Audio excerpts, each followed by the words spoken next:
Hola y bienvenidos a Canal 3D en Acción. Continuando con la serie de herramientas de SketchUp, hoy vamos a ver tres características especiales de los componentes: sus ejes, la alineación y la creación de aberturas. Comenzamos. Vamos con la primera de estas características, los ejes del componente. Aquí tenemos el pomo de una puerta y vamos a crear el componente. Seleccionamos, botón derecho, crear componente, vamos a darle nombre, pomo. Y si nos fijamos, antes de darle a crear, aquí tenemos por defecto los ejes que él va a tener en cuenta y el punto de inserción de este componente en el modelo. Le damos a crear y vamos a colocarlo en esta cara en un cruce de guías.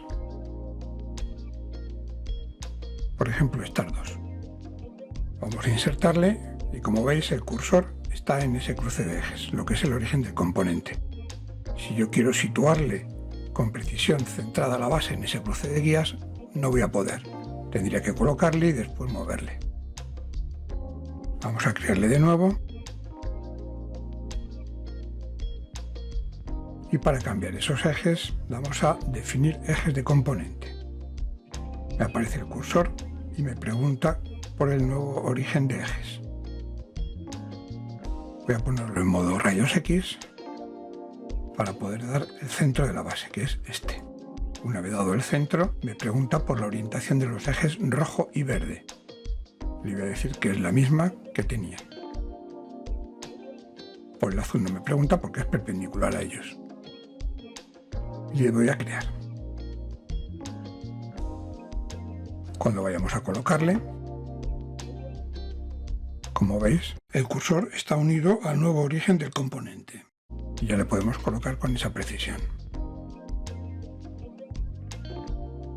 La segunda característica es la alineación. Se utiliza para fijar la orientación de las caras del modelo en las que podrá colocarse el componente. La cara de fijación es paralela al plano rojo-verde del componente. En la creación del componente tenemos aquí la opción Fijar a, que por defecto pone ninguno, pero tiene otras opciones. Vamos a verlas todas. Lo dejamos en ninguno y creamos. Desde el explorador de componentes le colocamos aquí en el suelo, aquí en una horizontal, pero cuando le colocamos en una cara inclinada o en una vertical,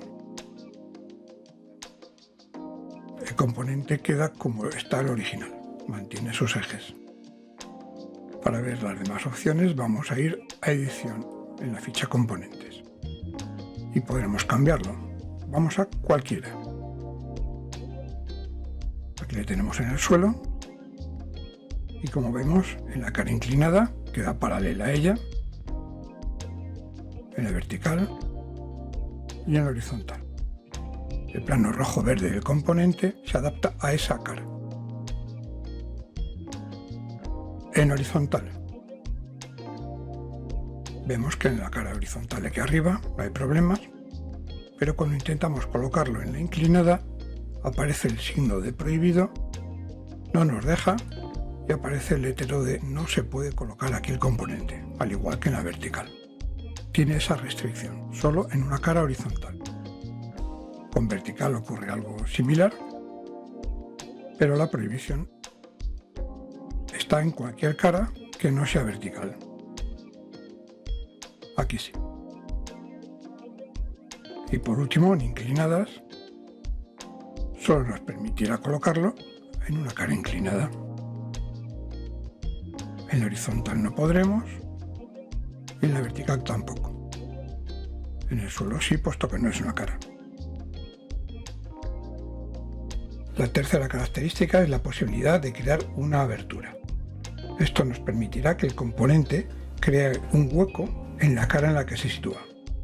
Por ejemplo, se puede especificar que una puerta o una ventana hagan una abertura en las paredes donde se coloquen. El plano rojo-verde es el plano de fijación y de corte. Veamos un ejemplo. Voy a dibujar aquí en el suelo una ventana tumbada.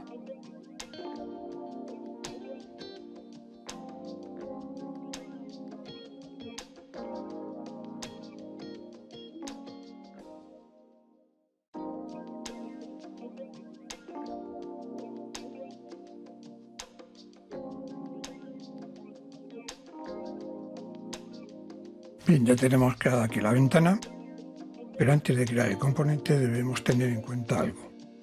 Para crear la abertura en una cara debe haber aristas que sigan el plano de corte del componente. Por tanto, hemos de pensar que el plano de corte tiene que estar en algún lugar. Vamos a dibujar esas líneas. Por ejemplo, copiando este perímetro, vamos a copiarlas a una altura de 5 centímetros hacia abajo. Ahí estará el plano de corte. Vamos a crear el componente, ventana, la alineación la vamos a poner a cualquiera para que nos permita ponerlo tanto en un plano vertical como en uno inclinado.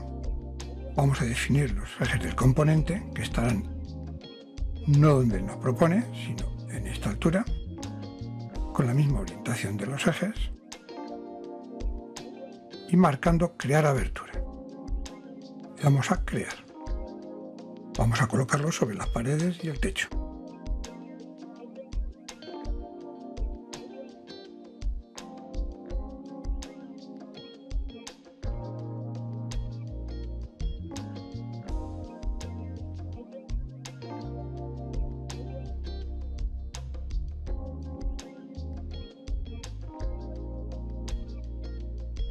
Y por último, si eliminamos alguna de ellas, el muro se regenera.